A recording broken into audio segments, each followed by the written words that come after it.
Vaheguru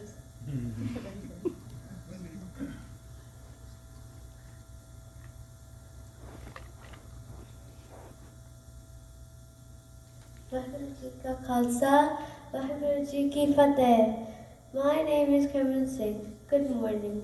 I will begin by answering question 2, then 5, 3, 4, and finally 1. Let me begin with one of the 9th Nanak's great teachings. Wrath is the biggest enemy, and forgiveness is the greatest virtue. From this one statement that is reflected countless times throughout the 9th Nanak's life, we can understand a lot. In one instance, when Dharma is caught looting from him, we can understand the ease of forgiveness. In the book, the 9th Nanak uses this as a perfect opportunity to teach us how anger can corrupt the mind and how forgiveness can change worlds. People's views change as their understanding grows, and thus may at first be enemies, but can later be the best of friends, the loyalest of companions. If the 9th Nanak can forgive Dharma for trying to kill him, why can't we forgive that one person who stole our pencil?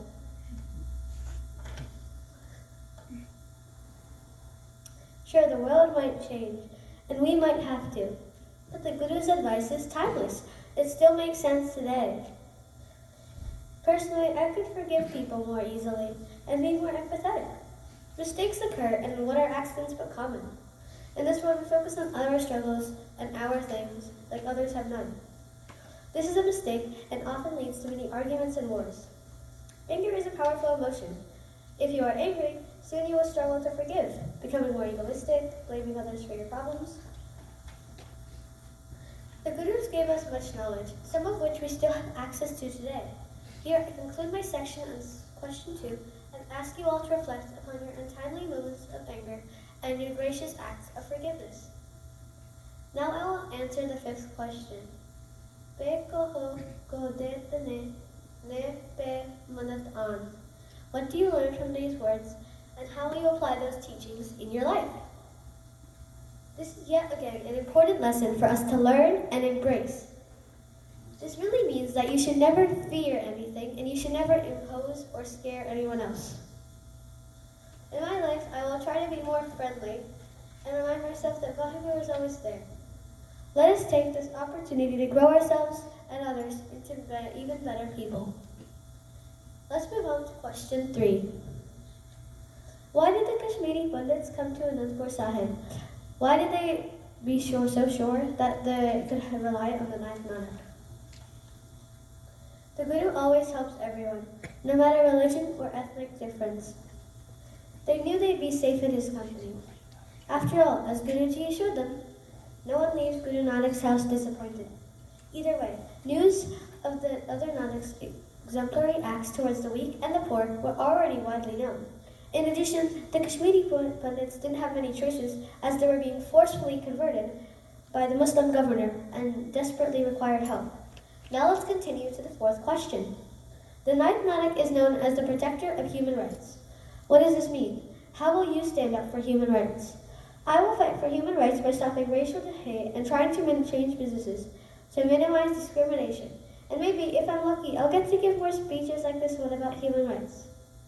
However, the 9th Nanak had preferred to attain martyrdom, so others could practice their religion freely, and hence became known as the protector of human rights, which means that you ensure people's rights or liberties and make sure they're kept. Now let's discuss Guru Nanak's childhood. Question 1. Guruji was gifted. He was known to excel academically, spiritually, physically.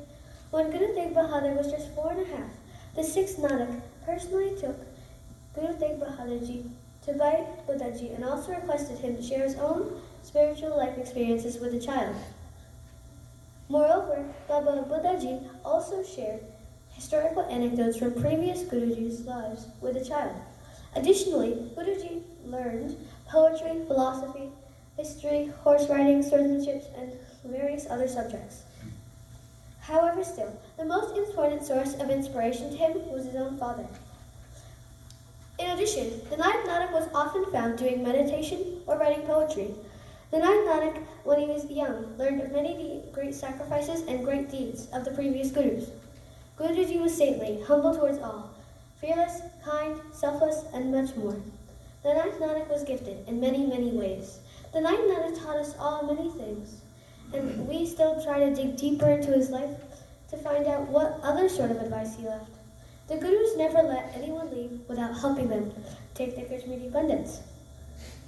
The 9th Nanak fought, dedicated to ensuring that human rights were not taken away. He even sacrificed himself, so the people of another religion could practice what they believed. The 9th Nanak did many great things. What great act will you follow through?